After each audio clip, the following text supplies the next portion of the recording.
following is a true account of the last moments of Anton LaVey's life. He was the founder and high priest of the First Church of Satan, the author of the Satanic Bible, and the founder of LaVeyan Satanism.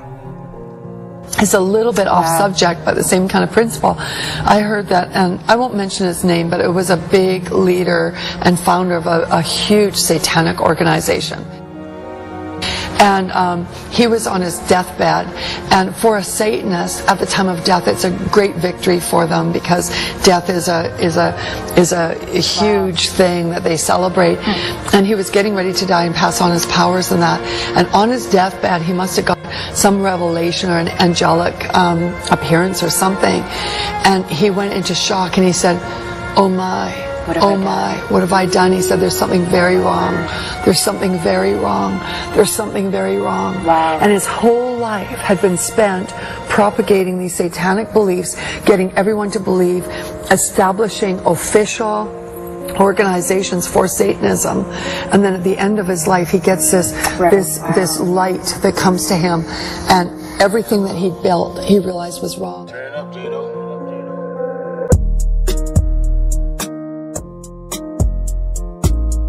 Sir Thomas Scott, the Chancellor of England, said the following on his deathbed: "Until this moment I thought there was neither a God nor a hell. Now I know and feel that there are both, and I am doomed to perdition by the just judgment of the Almighty."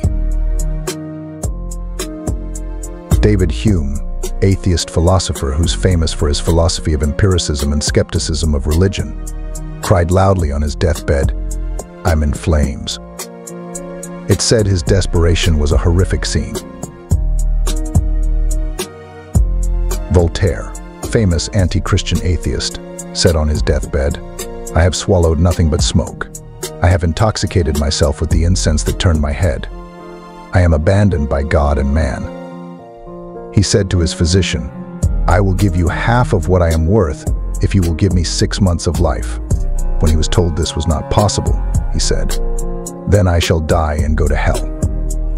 His nurse said, "For all the money in Europe, I wouldn't want to see another unbeliever die." All night long he cried for forgiveness. C.R. Borgia, the atheist statesman, said on his deathbed, "During the course of my life I have made provision for everything, but I forgot about death. Alas, I die unprepared." Thomas Paine, the leading atheistic writer in the American colonies, said on his deathbed, "Stay with me. For God's sake, I cannot bear to be left alone. O Lord, help me. O God, what have I done to suffer so much? What will become of me hereafter? I would give worlds if I had them, that the age of reason had never been published. O Lord, help me. Christ, help me. No, don't leave. Stay with me. Send even a child to stay with me, for I am on the edge of hell here alone. If ever the devil had an agent, I have been that one."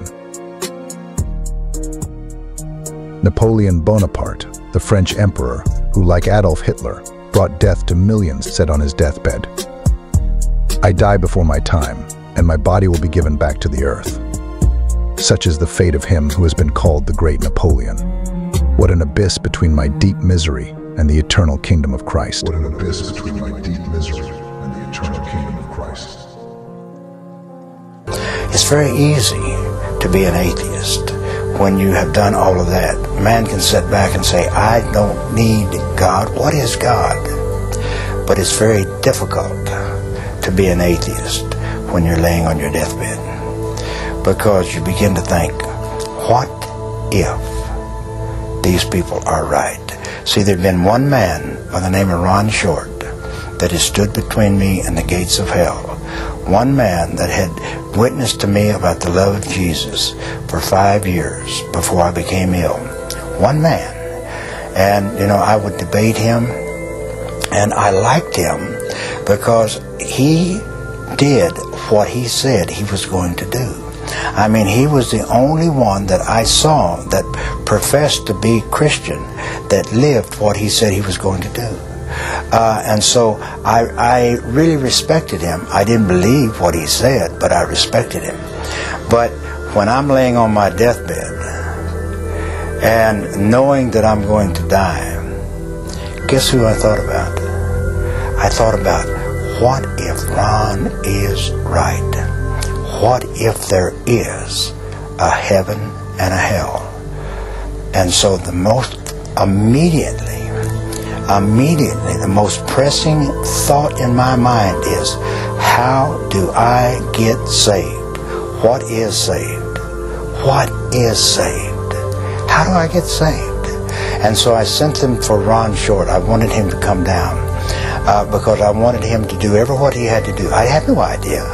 How can a man hanging on a tree in Israel 2,000 years ago, what is that to me? But I knew that he had something that I had to have.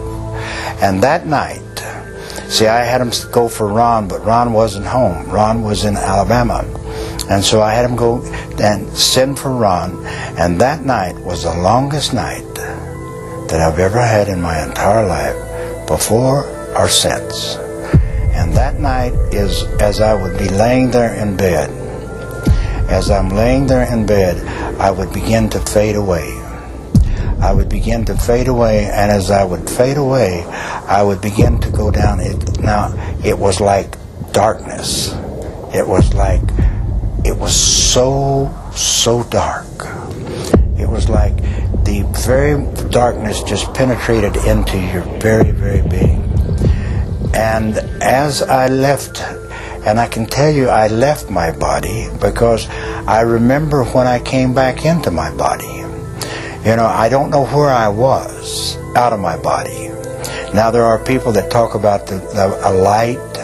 There are people that talk about floating above. There are people that talk about a feeling of warmth and love. I didn't feel any of that. I felt none of that. I felt untold terror. Untold terror. He went into shock and he said, "Oh my. Oh my, what have I done?" He said, "There's something very wrong. There's something very wrong. There's something very wrong."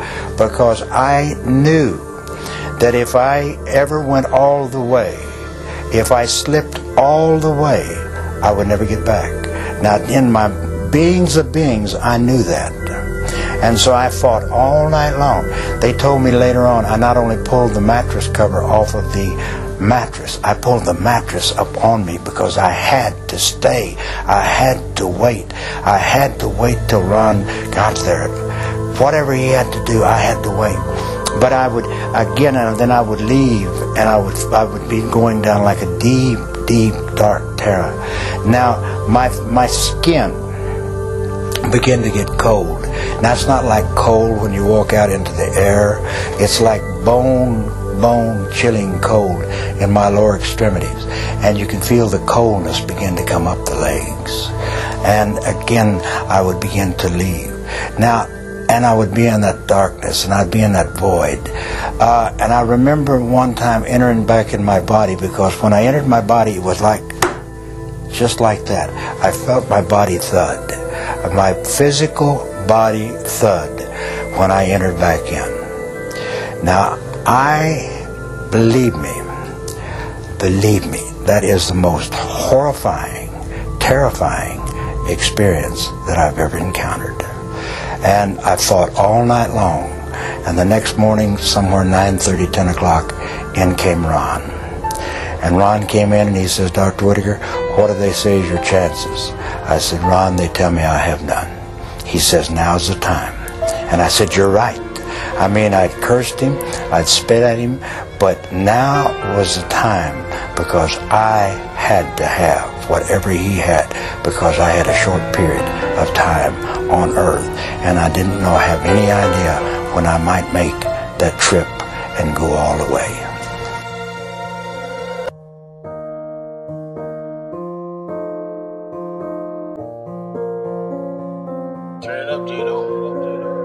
Gandhi, at his death, said,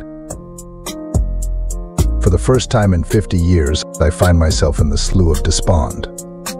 All about me is darkness. I am praying for light." Atheist Robert Ingersoll, an American writer and orator during the golden age of free thought, said on his deathbed, "O God, if there be a God, save my soul, if I have a soul, from hell, if there be a hell." David Strauss, leading representative of German rationalism, after spending a lifetime erasing belief in God from the minds of others, said on his deathbed, "My philosophy leaves me utterly forlorn. I feel like one caught in the merciless jaws of an automatic machine, not knowing at what time one of its great hammers may crush me." Thomas Hobbes, an atheist who's considered to be one of the founders of modern political philosophy, said on his deathbed, "I say again, if I had the whole world at my disposal, I would give it to live one day. I am about to take a leap into the dark." The French king, Charles IX, gave the order for the massacre of the French Huguenots, in which 15,000 souls were slaughtered in Paris alone and 100,000 in other sections of France for no reason other than they loved Christ. The guilty king suffered miserably for years after that event. He finally died, bathed in blood bursting from his veins. To his physicians, he said in his last hours, "Asleep or awake, I see the mangled forms of the Huguenots passing before me. They drop with blood. They point at their open wounds. Oh, that I had spared at least the little infants at the bosom. What blood! I know not where I am. How will all this end? What shall I do? I'm lost forever. I know it. I have done wrong." In a Newsweek interview with Svetlana Stalin, the daughter of Josef Stalin, she told of the Soviet leader's death. "My father died a difficult and terrible death. God grants an easy death only to the just. At what seemed the very last moment, he suddenly opened his eyes and cast a glance over everyone in the room. It was a terrible glance, insane, or perhaps angry. His left hand was raised, as though he were pointing to something above and bringing down a curse on us all. The gesture was full of menace. The next moment he was dead.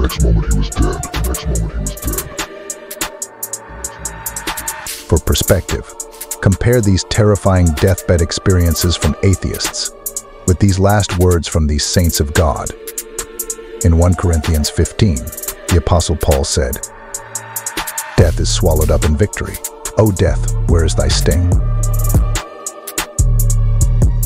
In Psalm 23:4, King David said, "Yea, though I walk through the valley of the shadow of death, I will fear no evil. For thou art with me. Thy rod and thy staff, they comfort me." Augustus Montague Toplady will ever be famous as the author of one of the most evangelical hymns of the 18th century, Rock of Ages. During his final illness, Toplady had this to say, "The consolations of God to so unworthy a wretch are so abundant that he leaves me nothing to pray for but their continuance." Near his death, awaking from sleep, he said, "Oh, what delights! Who can fathom the joy of the third heaven? The sky is clear. There is no cloud. Come, Lord Jesus. Come quickly." He died saying, "No mortal man can live after the glories which God has manifested in my soul."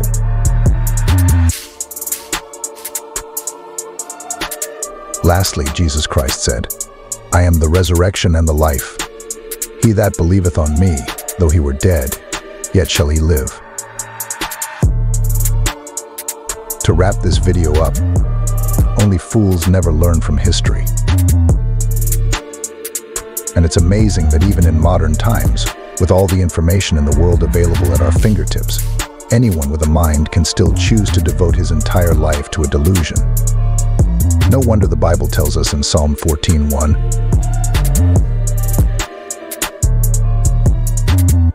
Only fools say in their hearts, there is no God.